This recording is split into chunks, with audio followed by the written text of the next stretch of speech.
Hi అండి. Mister attitude Ravan part 10. Happy Sunday అండి అందరికీ. స్టోరీలోకెళ్ళిపోదాం. అరుపులకి బయటికి వచ్చి చూసిన ఊర్వికి మినీ ఫ్రాంక్‌తో పాయింటెడ్ హీల్స్ వేసుకుని మాధవ్ అండ్ రిసెప్షన్‌తో గొడవ పడుతుంది ఈషా. 10 నిమిషాలకు ముందు ఆయువుని వలలో వేసుకోవాలి అని అత్త చెప్పిన మాటలకు నిజం చేయటానికి, అలాగే అని ఇప్పుడు తను ఆర్మానీ ఫ్యామిలీకి కాబోయే కోడలు, కోట్ల ఆస్తికి కాబోయే యజమానురాలు అని అనుకుంటూ ఆయు ఆఫీస్‌కి వచ్చింది ఈష. కానీ అపాయింట్మెంట్ లేదు అని, సార్‌ని కలవడం కుదరదు అని చెప్తున్నా వినకుండా వస్తూ ఉంటే మాధవ్ గారు ఆపారు ఈషాని. మాధవ్ గారి మీద అరుస్తూ ఉంటే ఆ అరుపులు వినిపించి బయటికి వచ్చారు వీళ్ళు. అదన్నమాట. ప్రెజెంట్‌కి వచ్చేద్దాం. నేనెవరో తెలుసా? నన్నిలా మీరు వెళ్ళకుండా ఆపారని ఆయువుకి తెలిస్తే ఇప్పుడే జాబ్‌లో నుండి తీసేస్తారు మిమ్మల్ని అని బెదిరిస్తూ అంటుంది ఈష.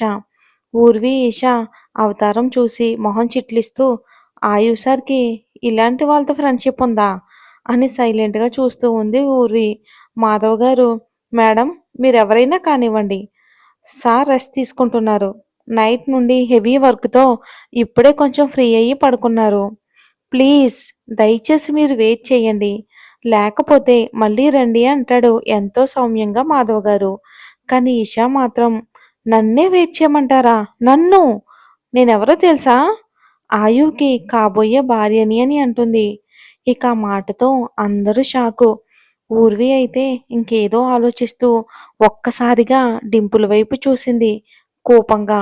అతను ఈశాని చూస్తూ ఉండడం చూసి ఇక ఇక ఏదో అర్థమయ్యి ఈషా ముందుకు వెళ్ళి, ఓ అవునా, that's great news. Sorry madam, మాకు తెలీదు అని అంది.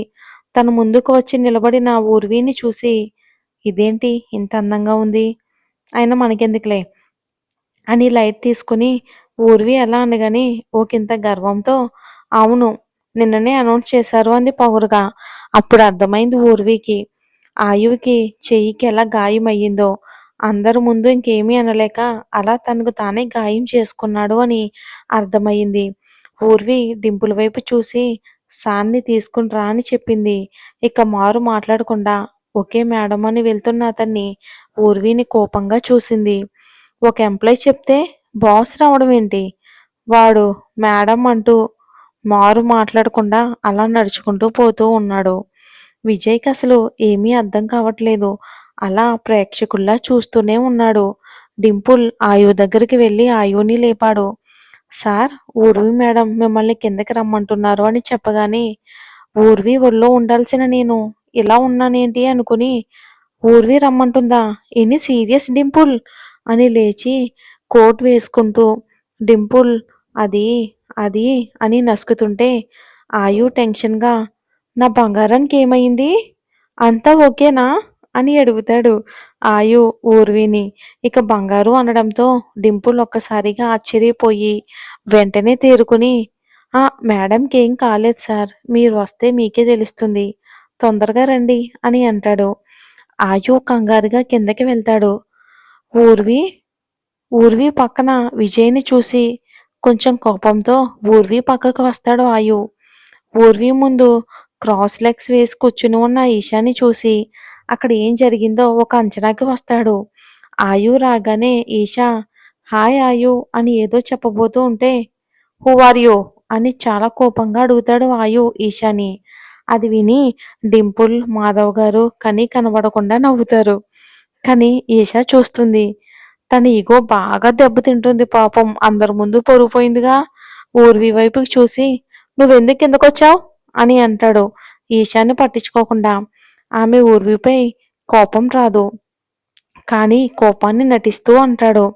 ఆయు కళ్ళల్లో తనపై కోపాన్ని నటిస్తున్నాడు అని అర్థమయ్యి అక్కడ సిచ్యువేషన్‌కి ఊర్వి కళ్ళతోనే నవ్వుతూ ఉంటుంది. ఆయువుకేం సమాధానం ఇవ్వకుండా.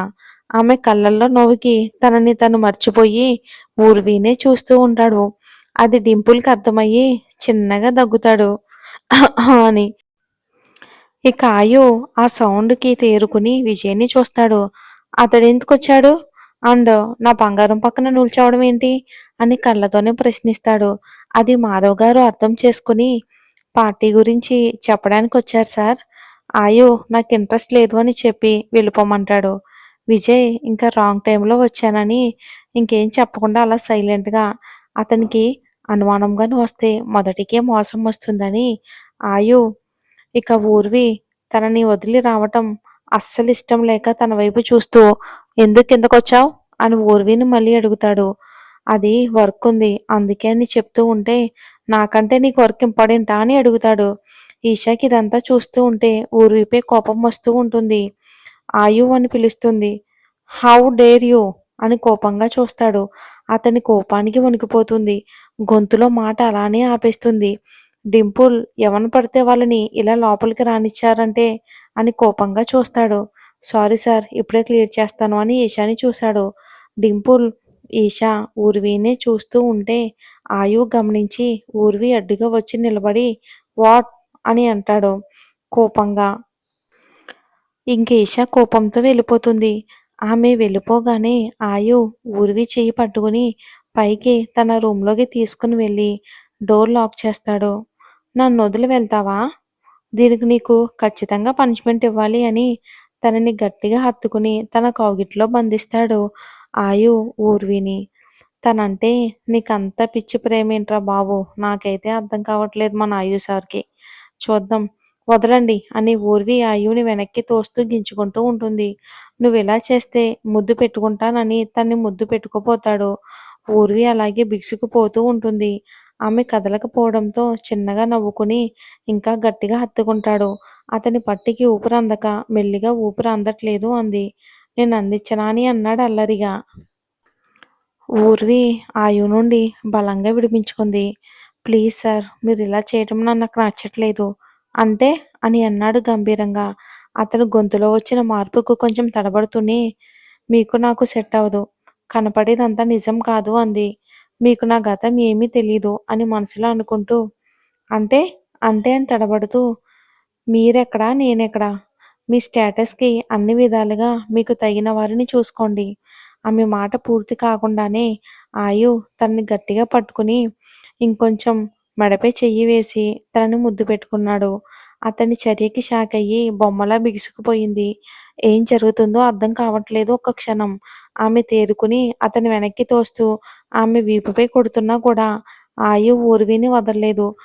అంటే నా నుండి దూరంగా వెళ్ళిపోయి నన్ను వేరే పెళ్లి చేసుకోమంటుందా అని తనని గట్టిగా హత్తుకున్నాడు. ఆమె ఎంత గింజుకుంటున్నా కూడా వదలడం లేదు. తన నుండి దూరంగా ఉండు అంటుంది అన్న బాధే తను నా సొంతం అనే హక్కుతో ఊర్వికి ఊపిరి తీసుకోవడం కూడా కష్టమవుతుందని తెలిసినా కూడా ఆయు వదలలేదు. ఇక ఆమెను ముద్దు పెట్టుకున్నాడు. ఊర్వి అతని నుండి విడిపించుకోవడంలో చాలా విఫలమైంది. ఆయుకి ఇంకా తన పెదాలను కూడా వదిలేసింది. ఊర్వి కదలకపోవటంతో ఆయు తన్ని అలానే ముద్దు పెట్టుకుంటూ ఉన్నాడు. ఊర్వికి ఒక్కసారి నొప్పికి కళ్ళల్లో నుంచి నీళ్లు జారి ఆయు బొగ్గని తడపగానే ఇక తనని వదిలి ఒక్కసారిగా తన వైపు చూశాడు. కళ్ళు కోపంతో పెద్దగా చేసి చూస్తూ ఉంది. కోపం వలన ముక్కు ఎర్రగా ఉంది. అతను ముద్దు పెట్టుకోవడం వలన ఎర్రగా మారిన పెదాలు. ఏదో వినకూడని పదం ఆమె నుండి వినాల్సి వస్తుందేమోనని ఇలా చేశాడు. కానీ అతనికి ఆమె మొహాన్ని చేతుల్లోకి తీసుకుని నీకు పదే పదే చెప్పాను.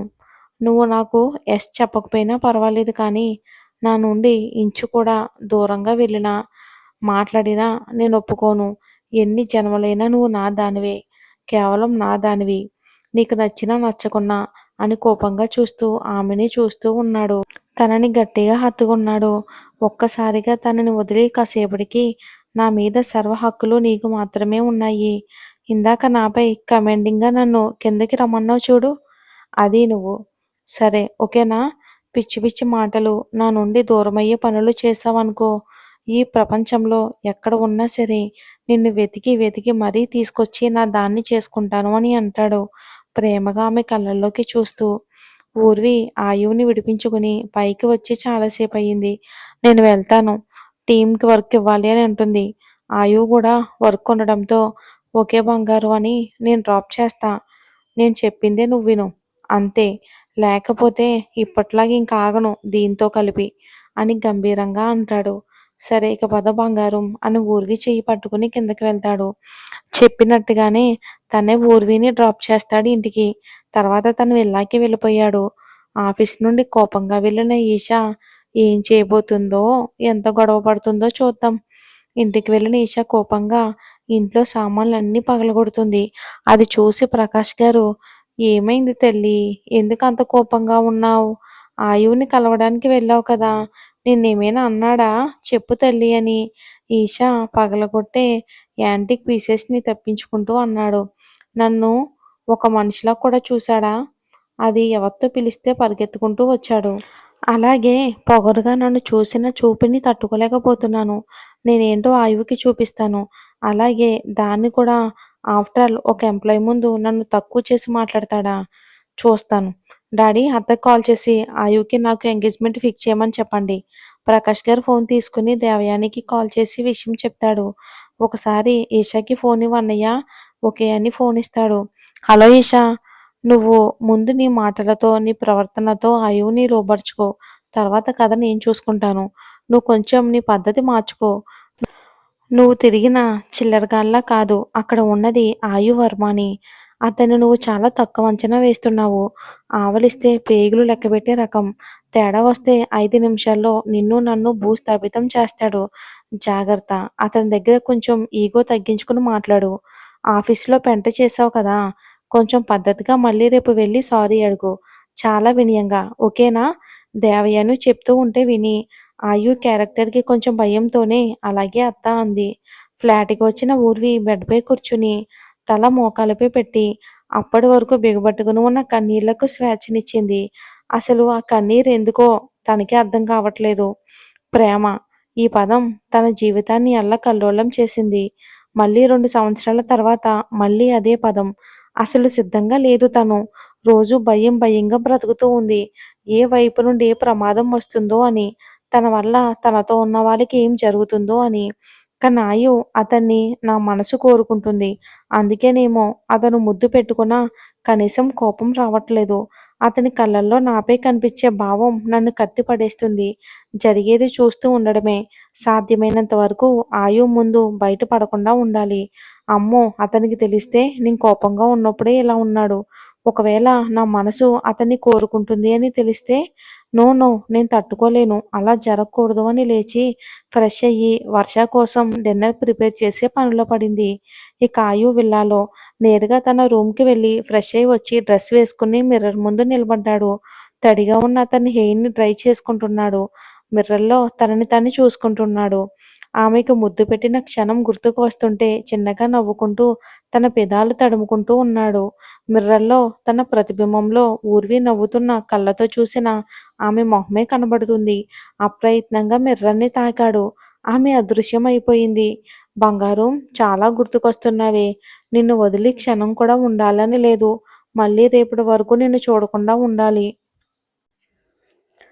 అలా కాకుండా ఎప్పటికీ నా దగ్గరే ఉండేటట్టు ఏదో ఒకటి చెయ్యాలి అని వర్క్ చేసుకుని డిన్నర్ చేసి రూమ్‌లోకి వచ్చాడు పడుకోవడానికి.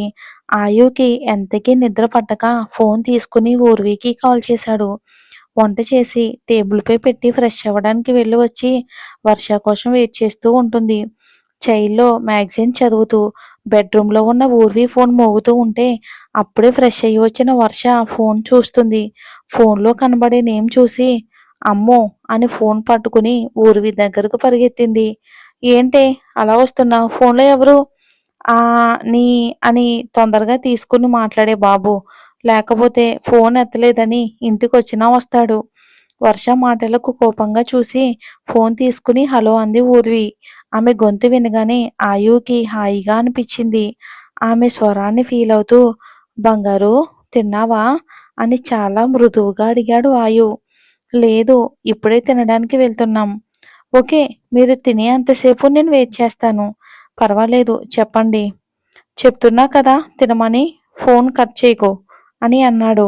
ఆమెకు అర్థమయ్యింది ఆయు తన్ని మిస్ అవుతున్నాడు అని.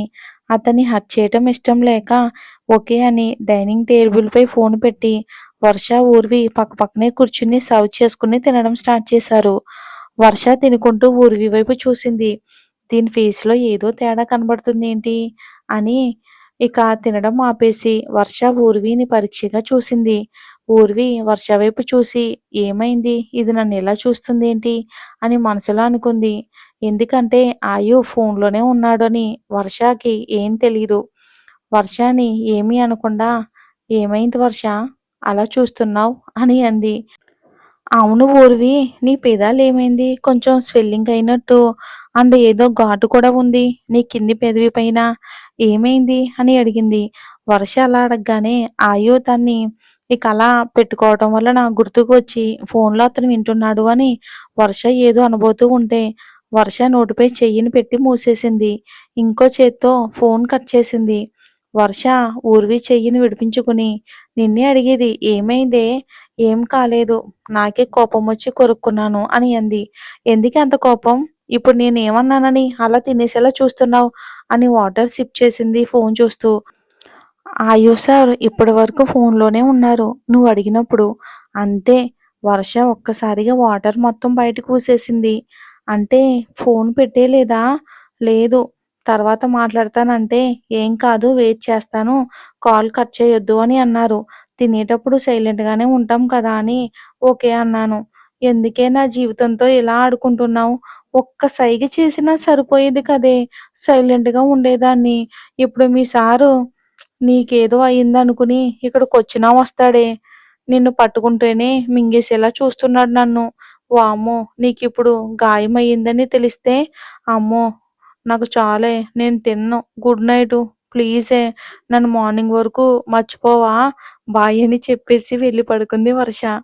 మరి ఏం జరుగుతుందో వచ్చే ఎపిసోడ్‌లో చూద్దాం.